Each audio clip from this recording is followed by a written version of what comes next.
Selamat pagi anak-anak. Pagi, Bu. Sekali lagi mau tanya, selamat pagi anak-anak. Pagi, Bu. Semangat hari ini? Semangat, Bu.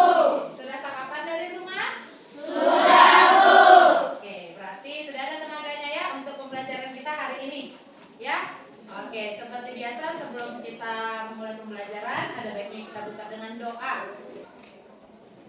Allah Bapa yang bertahta di kerajaan surga, puji syukur dan panjatkan atas segala doa doa. Bapa, pada pagi hari ini kami akan memulai pelajaran kami. Kau berkati kami dan berikanlah kami keberkahan ya Bapa. Bapa, teman-teman kami dan guru-guru kami yang tidak hadir atau hadir, Kau berkati mereka, berikan mereka panjang umur serta rezeki yang halal ya Bapa. Bapa, kedua orang tua kami yang tinggalkan di rumah, Kau berkati mereka, berikan mereka panjang umur serta rezeki ya Bapa. Bapa, di atas permohonan kami ini banyak dosa yang telah kami perbuat sengaja atau tidak sengaja atas kami Bapa. Bapa, terimalah doa anakmu dan anak Yesus Kristus dan berdoa dan mengucap syukur. Amin. Abelio, Alvin, Ares, Brian, Dian, Evrilia, Elvina, Valerin, Gempita, Gresica, Immanuel. Jadi ini kita mau belajar mengenai konsep KA dan etika KA. Minggu lalu sudah Ibu jelaskan sedikit mengenai konsep KA ya, waktu kita bikin kalkulator mini. Di situ sudah ada nampak mengenai IPO atau input proses yang kita buat di situ. Apa inputnya? Yuk, Rian. Apa inputnya kemarin? Nilai panjang dan lebar. Prosesnya? Rumusnya. Outputnya? Hasilnya. Itu ya yang kemarin waktu kita bikin kalkulator mini. Nah, rekomendasi YouTube. Kayak kemarin minggu lalu Ibu jelaskan ya kan? Kalau kalian hobinya nonton di TikTok, nonton K-pop gitu, nonton BTS. Nah, maka prosesnya menganalisis. Jadi TikTok kalian menganalisa bahwa kalian suka menonton K-pop. Hasilnya apa? Maka akan muncul terus tentang K-pop. Itu ya. Maka outputnya setiap kalian buka TikTok kalian yang muncul rekomendasi video K-pop semua ya kan? Karena sudah dianalisis. Hari ini adalah peserta didik kelas 8 mampu menjelaskan konsep IPO dalam sistem KA dan mengidentifikasi etika penggunaan dengan benar, kritis dan etis melalui diskusi kelompok. Itu ya tujuan kita hari ini. Jadi kita bisa mengidentifikasi konsep IPO-nya dan etika dari aplikasi KA. Ya. Oke. Ibu tahu. Penggunaan teknologi pengenalan wajah atau face recognition menjadi salah satu solusi mencegah antrean panjang saat boarding di stasiun selama masa angkutan lebaran. Selain lebih cepat dan mudah, teknologi ini juga ramah lingkungan karena tidak perlu mencetak tiket. Cukup sekali mendaftar di stasiun dengan menunjukkan kartu tanda penduduk dan melakukan perekaman sidik jari. Fasilitas ini bisa digunakan di 21 stasiun yang sudah menerapkan teknologi pengenalan wajah. Adapun data diri yang digunakan terintegrasi dengan data kependudukan dan pencatatan sipil. Awal diluncurkan pada 2022, banyak penumpang yang ragu terkait keamanan data. Jumlah penggunaannya saat itu hanya sekitar 15.000. Kemudian pada tahun 2023, naik menjadi sekitar 2,9 juta. Kemudian pada 2023 naik menjadi 2,9 juta. Pada 2024 terus naik menjadi sekitar 7,2 juta. Dan pada 2025 meningkat menjadi sekitar 11 juta pengguna. PT KAI memastikan keamanan data para pengguna karena ada audit rutin dan histori transaksi menggunakan teknologi ini dihapus setiap 1 tahun. Di situ ada teknologi AI yang dipakai. Apa teknologi AI yang dipakai? Scan wajah ya, atau bahasa Inggrisnya apa? Face recognition ya. Jadi di sini yang dipakai itu AI-nya adalah face recognition. Nah, dari video itu dikatakan untuk mempermudah antrian masuk kereta api.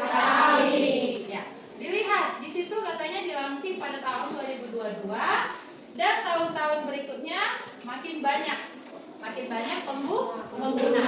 Kenapa makin banyak penggunanya? Pengguna sebelumnya kenapa gak ikut? Kenapa? Ada yang tahu? Hah?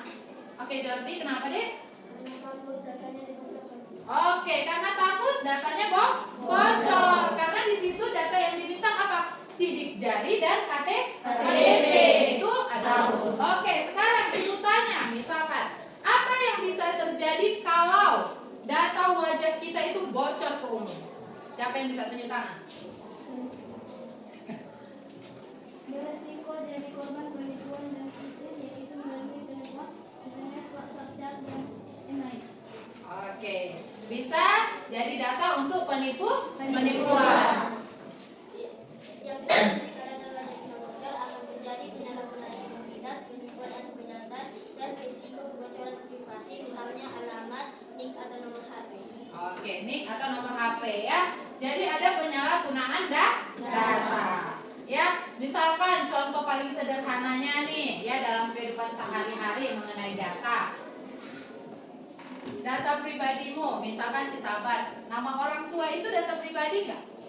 Data pribadi kan? Terus nama orang tua dia dikasih tahu ke ibu. Nah, data adalah nama orang tua dikasih ke ibu sebagai wali kelas. Terus ada nih teman sekelasnya ngintip-ngintip, dapat dia nama orang tuanya. Bocor datanya? Bocor. Apa yang dilakukan si temannya yang dapat data ini? Ejek ya kan? Rugi nggak si sahabat? Rugi. Jadi bahan ejekan. Padahal itu salah. Makanya kita ada yang namanya etika. Ada yang namanya sopan santun. Begitu juga dengan penggunaan teknologi. Ada yang namanya etika. Prinsip digital dalam KA. Ya, prinsip digital. Ada integritas. Ya, integritas yaitulah jujur dan bertanggung jawab dalam penggunaan AI atau KA. Yang kedua, kesadaran digital. Inilah kesadaran yang dibutuhkan. Paham risiko dan bijak dalam penggunaan teknologi. Yang ketiga apa? Bertanggung jawab. Harus bertanggung jawab atas segala tindakan dan konten yang dihasilkan. Ini termasuk memverifikasi kebenaran informasi. Ini udah duduk sesuai kelompoknya masing-masing. Secara kelompok ibu bagi ini kelompok Python ya, ini kelompok Victoria, ini coding coding algoritma sama kelompok Jenny. Baca LKPD dengan cermat dan teliti. Diskusikan permasalahan dalam LKPD dengan teman sekelompok menggunakan laptop atau HP untuk melihat aplikasi KA sederhana. Jadi ada aplikasi KA yang akan kalian teliti. Oke, yuk kita undi. Kita undi untuk kelompok pertama atau kelompok Victory. Oke, kelompok Victory. Satu. Oke ya, kelompok Python. Apa ini? Instagram. Paling sering main Instagram ya. Itu aplikasi yang dipilih diisi sesuai undian kita tadi. Terus identifikasi konsep IPO. Jadi kalian tulis apa yang diinput, yang diproses dan output dari aplikasi masing-masing. Jadi lihat di situ juga contoh dan penjelasannya. Terus apalagi di situ identifikasi etikanya. Jadi kalian identifikasi resiko etika apa aja yang terjadi, potensi masalahnya, dampaknya. Jadi kalau udah tahu potensi masalah, maka yang harus kita lakukan adalah memberikan solusi. Jadi dibuat solusinya. Terus apalagi yang terakhir, buatlah beberapa aturan sederhana, etik sederhana untuk penggunaan KA yang sudah dipilih. Jadi kalian buat batasan kalian dalam penggunaan KA yang sudah terpilih di kelompok kalian masing-masing. Oke, lalu apa? Diisi refleksi per kelompoknya. Oke.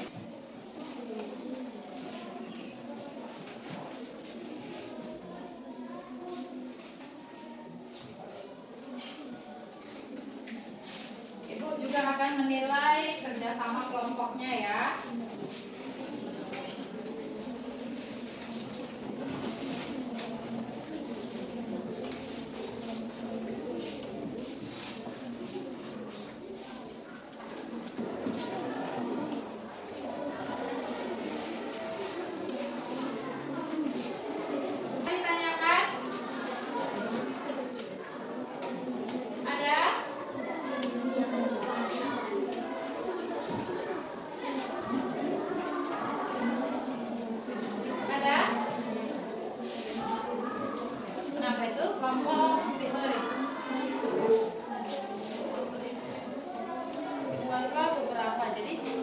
aplikasi apa tadi? Capcus. Nah, kedua batasan penggunaan capcus.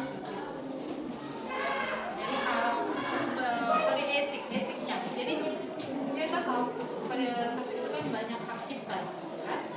Jadi bagaimana pada etik pembatasannya, ya? Dalam penggunaan capcus untuk pribadi kalian, jadi kalian diskusikan pribadi kalau aku seperti inilah, seperti ini. Oke? Nah, coba nanti kamu buat satu pagi lagi sesuai atau enggak, ya? Makin cepat.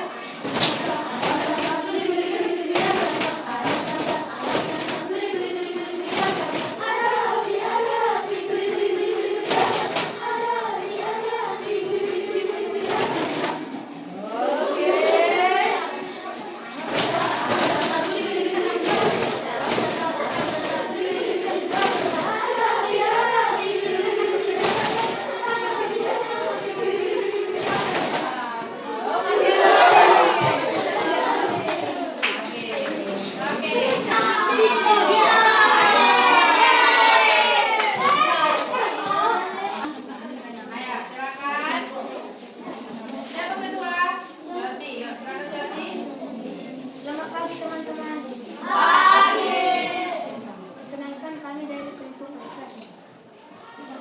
Anggota Jody Sinaga, Belinda Sianturi. Aplikasinya? Aplikasi kami pilih adalah Instagram. Konsep itu. Teleponnya mirip. Penjelasan foto, video, reels, dan stories. Lanjut. Proses. AI yang menyesuaikan feed dan explore sesuai minat. Contohnya, konten seni muncul di akun pencinta seni. Output. Konten tampil pengikut atau video. Contohnya dapat like, komen, dan share. Dapat like, komen, dan share. Oke. Identitas etika. 1. Risiko etika apa saja yang bisa diidentifikasi KA tersebut. 2. Bagaimana cara meminimalisir masalah etika. Potensi masalah etika. 1. Kode samping di komentar. Dampak mengganggu kesehatan mental. Solusi yang disarankan. Laporkan dan edukasi sopan santun digital. 2. Potensi masalah etika. Pencurian karya. Dampak merugikan kreator. Solusi yang disarankan. Cantumkan kredit sumber. Kode etik sederhana. Tetap beberapa aturan etis sederhana untuk penggunaan KA yang dipilih. 1. Buat konten inspiratif dan asli. 2. Minta izin sebelum posting foto bersama. 3. Jangan mengedit berlebihan hingga menipu. Oke, terlalu cantik ya. Bagi dirinya ya kan? Nah. Apa yang terpenting dalam kelompok belajar tentang etika penggunaan KA ini? Kita mencari tahu tentang cara melindungi data pribadi dan memastikan keamanan data saat menggunakan KA. Oke, benar ya. Kita jadi lebih tahu cara melindungi data pribadi dan penggunaan KA. Oke, lanjut. 2. Risiko apa yang perlu diwaspadai dari KA? 1. Kehilangan privasi. 2. Pencurian identitas. 3. Kehilangan privasi. Kehilangan privasi. Oke, lanjut. 3. Bagaimana kelompokmu bisa menerapkan integritas dan tanggung jawab saat menggunakan KA? Mengawasi penggunaan KA untuk memastikan bahwa tidak ada penyalahgunaan. Mengawasi penggunaan KA untuk memastikan tidak ada penyalahgunaan. Oke, itu yang akan kelompokmu lakukan ya. Oke, ya. Silakan. Ditanya. Sesi kami, adakah saran atau kritik seperti saran atau pertanyaan untuk kelompok Python? Ada? Tidak ada katanya. Baiklah, sekian, terima kasih. Ya, tepuk tangan dulu untuk kelompok Python. Oke, untuk konsep infonya sudah sesuai, sudah bagus. Tapi kamu kasih contoh di sini karya seni ya. Terus identifikasi etikanya juga sudah bagus dan lainnya juga. Oke, silakan duduk. Sudah mantap ini ya untuk kelompok Python. Untuk kelompok lain, Victory. Akhirnya. Ya, silakan. Semangat sekali jadi ya. Boleh sebelah sini apa sebelah situ? Mau sini aja. Pagi teman-teman. Kami dari kelompok Victory ingin mempresentasikan hasil diskusi. Pertama, kami memperkenalkan diri kami. Perkenalkan nama saya Vincent. Perkenalkan, nama saya Menado. Perkenalkan nama saya A. Konsep ini. Aplikasi dulu. Aplikasi yang kami gunakan adalah A. Konsep komponen ini dulu. Penjelasan. Foto, video, musik dari pengguna. Contoh, video tugas sekolah. Dari video tugas sekolah. Ya, lanjut. Proses. AI video siap dibagikan ke media sosial. Contoh, hasil video rapi dan Identifikasi etika, potensi masalah etika, edit untuk hoax, dampak merugikan orang lain, solusi yang disarankan, edit sesuai fakta. 2. Menggunakan musik tanpa izin, dampak melanggar hak cipta, solusi yang disarankan, gunakan musik bebas lisensi. 1. Gunakan musik atau template legal. 2. Edit video untuk tujuan efektif. 3. Jangan unggah konten tanpa izin pemilik asli. 4. Hargai karya orang lain. Oke, itu etikanya ya. Oke, lanjut. Refleksi. Refleksi. 1. Apa hal yang penting kelompok belajar tentang etika penggunaan KA hari ini? Bahwa teknologi itu digunakan dengan bijak dan bertanggung jawab. Kami menyadari bahwa KA bisa membantu permudahan pekerjaan dan belajar dari situ. Bagi belajar tentunya menghargai privasi orang lain. Oke, ya, bagus. 2. Risiko apa yang paling perlu diwaspadai dari KA? Risiko yang paling harus diwaspadai adalah penyalahgunaan dan ketergantungan berlebihan. Kita harus pintar mengontrol diri supaya AI jadi alat bantu bukan hal yang merugikan. Jadi alat bantu yang harus bisa mengontrol di. Oke, silakan kedua. Sekian dari hasil presentasi kami. Jika ada pertanyaan, kritik dan saran kami bisa. Sekian presentasi kami. Terima kasih. Oke, apresiasi dulu untuk kelompok. Untuk jawabannya sudah benar, Ibu suka untuk refleksinya bagus ya, dan kode sederhananya juga bagus ya. Silakan dulu. Tanya. KA adalah teknologi yang bekerja dengan prinsip IPO untuk membantu kehidupan manusia. Jadi semua aplikasi itu tujuannya diciptakan oleh yang pasti yang baik untuk mempermudah hidup kita, untuk hiburan, untuk mempermudah pekerjaan dan lain-lain. Tetapi ingat, jika penggunaan KA-nya tidak diimbangi dengan etika digital, maka pasti akan merugikan. Maka harus diimbangi biar bermanfaat dan tidak merugikan. Tadi sudah Ibu bilang, guru itu beban negara. itulah salah satu contoh etika. Jika tidak ada etika dalam penggunaan AI, ini hasilnya video yang menggemparkan. Banyak pihak yang tersinggung. Ini ada tadi sudah bilang untuk refleksi. Integritas, tanggung jawab, dan kesadaran digital adalah nilai utama yang harus diperhatikan oleh para siswa dalam penggunaan KA. Ya, jadi jangan mulai sekarang kalau mau upload mengambil dari konten orang lain, minta izin atau buat resiko. Ya, resiko kebocoran data dan lain-lain itu udah tahu kan, dampaknya itu banyak yang merugikan. Jadi janganlah jadi pelaku agar tidak ada korban. Beretikalah dalam membuat komen. Oke. Tugasnya jelaskan Ibu jika sekolah menggunakan face recognition untuk absensi siswa. Analisis resiko etika yang mungkin terjadi atau yang mungkin muncul. Yuk ditulis. Produknya sudah bisa di-shutdown.